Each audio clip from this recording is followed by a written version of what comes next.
By some strange, malignant fairy magic, Sleeping Beauty is somehow both one of the greatest and yet most poorly regarded of Disney's classic animated films. Its castle is the icon of Disney parks, standing at the center of Walt's original Magic Kingdom of Disneyland since it opened in 1955, 4 years before the movie itself debuted in 1959. Its villain, Maleficent, is by far one of the most popular of Disney's villains, and earned a terrible live-action movie and sequel of her own. And yet, it is rarely mentioned in the first order of Disney's animated films. Its innovative, mid-century pop art modern style ended the classical era of Disney animation that lasted from Snow White and the Seven Dwarfs in 1937 to Lady and the Tramp in 1955. Nearly 20 continuous years of an established house art style that all came to an end with Sleeping Beauty. Perhaps as a consequence, the film fell short at the box office. Combined with the film's laborious development, and Walt's general disinterest in animation by that point, it led the company to essentially abandon the princess genre until The Little Mermaid in 1989, a full 30 years later, and suffer through declining financial fortunes for as long. Yet Sleeping Beauty is an astonishingly beautiful film in its own right, and comes with an exceptional pedigree.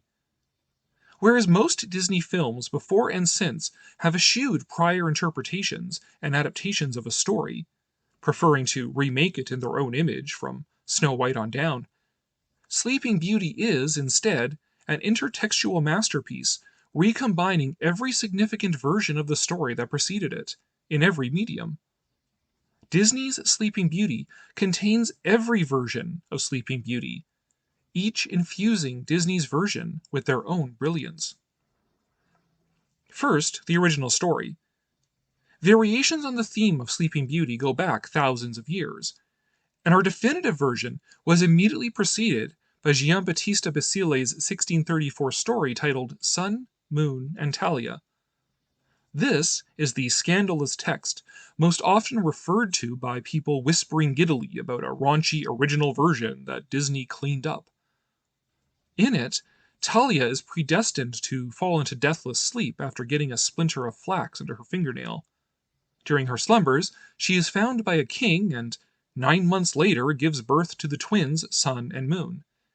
One of the twins suckles the splinter from under Talia's fingernail and wakes her. The queen finds out about all this and orders that the children be cooked and fed to their father. Thankfully, they are rescued by the cook, and it is the queen who is punished instead. Sleeping Beauty, as we know it, took shape with Charles Perrault's La Belle au Bois dormant, or in English, Sleeping Beauty in the Wood, published in 1697 as one of his Mother Goose tales. It is widely believed that one of Perrault's proximate influences, besides Sun, Moon, and Talia, was his sojourn at the Château d'Ussé in France's Loire Valley, the real Sleeping Beauty castle, tucked away upon the tributary river Indre, overlooking the pleasant village of Régnier-Ussé, and evocatively backed upon by the Chinon forest.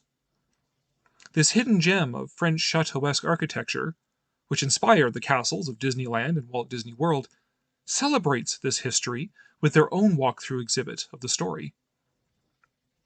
Perrault introduced most of the tropes we associate with the story of Sleeping Beauty proper. The princess cursed by a snubbed fairy, the fateful spinning wheel, the century-long sleep, the overgrowth of thorns, the handsome prince waking her with his ardent love. He also included the cannibalism, relegated to a second act in which the prince and princess's children, Aurora and Jour, are to be eaten by the prince's mother, who is an ogre. While today we have defined ogres as large, green, brutish swamp monsters, they were at the time defined merely by being cannibals. Her plot is foiled by the kindly castle cook, who hides the children and Sleeping Beauty in time for the prince to return and destroy his mother. Perhaps a wry commentary on the complications of relationships between mothers-in-law and daughters-in-law.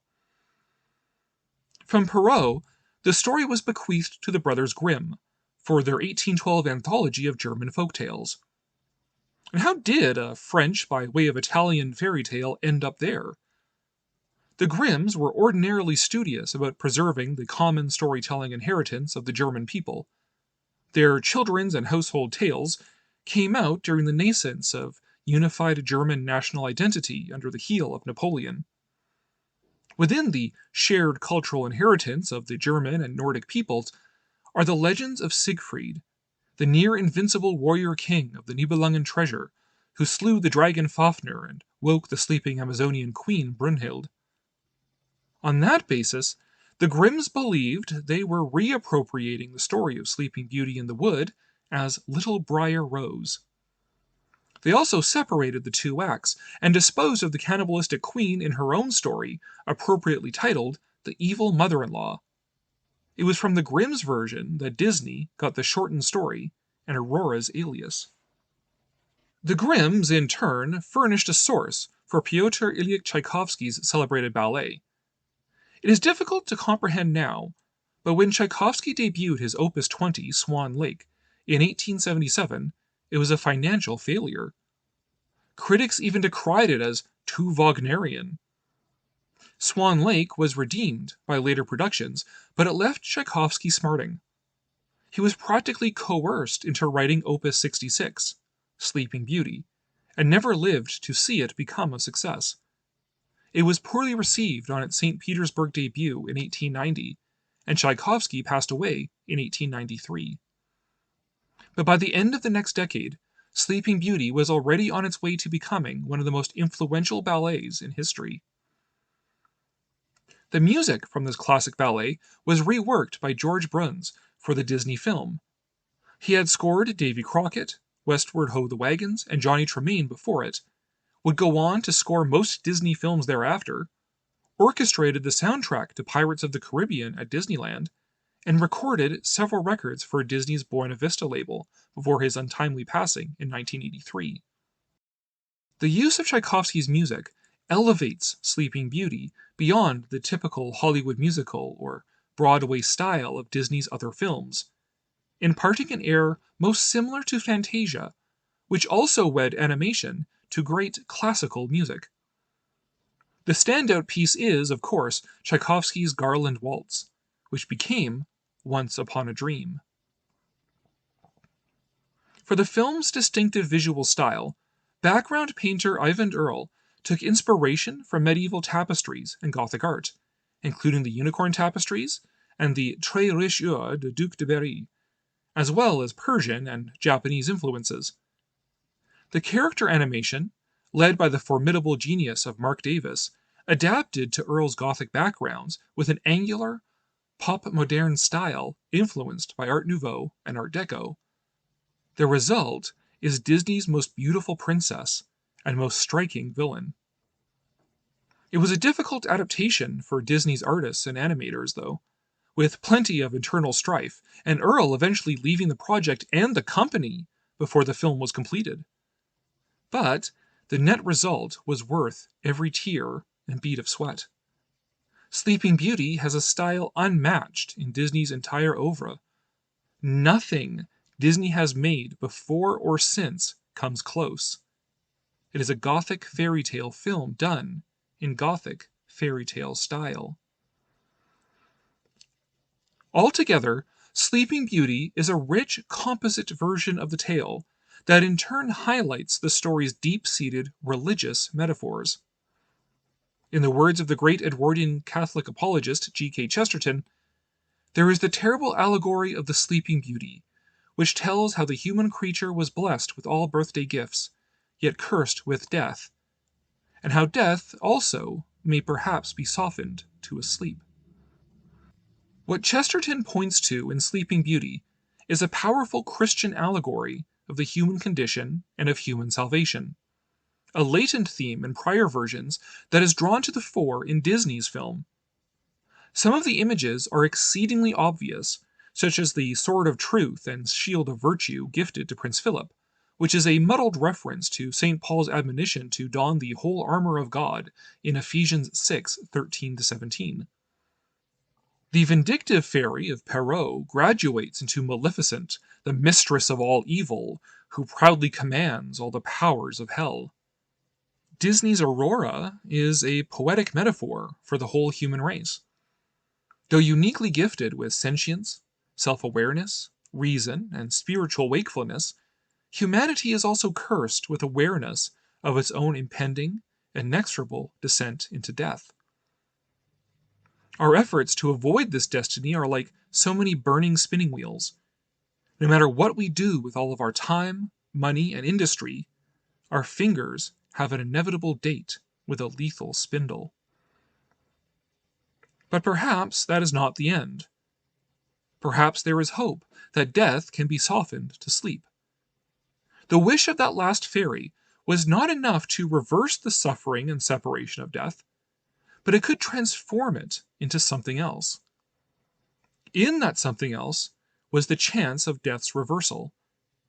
There is a condition on this hope, though.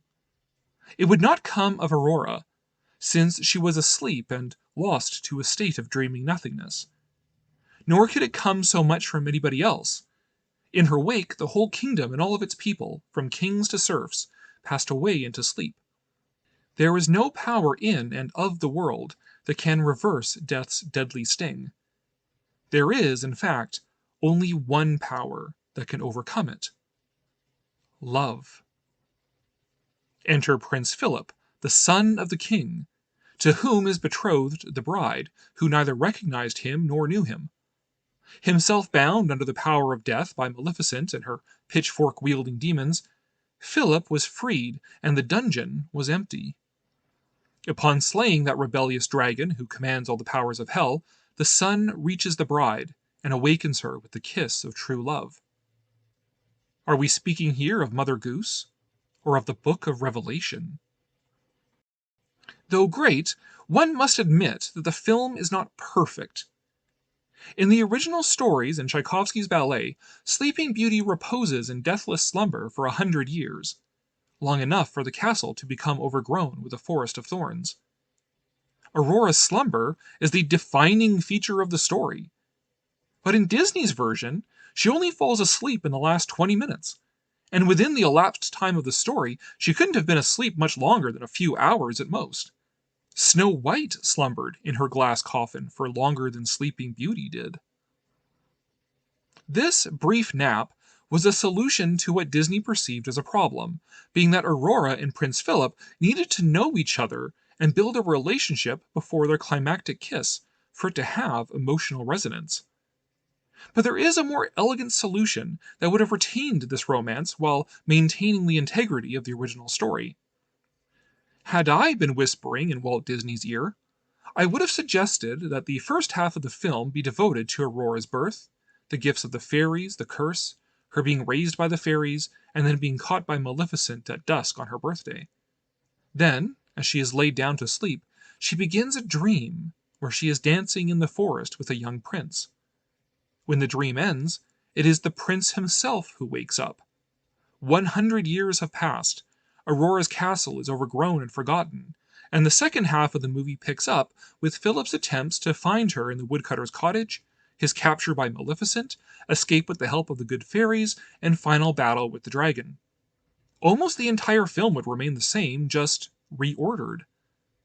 It would do away with the betrothal plotline, which doesn't make the story any more romantic anyway, but maintain Aurora and Philip's meeting, only this time as a shared dream sequence during her century of sleep.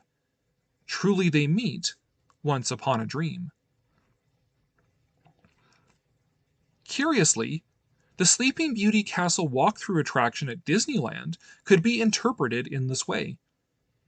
Disneyland opened on July 17, 1955, with Sleeping Beauty Castle at its heart. Though 4 years before the film was released, it was already in production, and Walt rarely passed up an opportunity for cross-promotion. In 1957, enough work had been done on the film to open a walkthrough of the castle based on it. These were painted flats and simple mechanisms in the film's artistic style. In 1977, these painted flats were replaced by doll-like figures, and then the entire attraction was closed in 2001. But in 2008, The original exhibit was recreated with additional video effects to give it new life.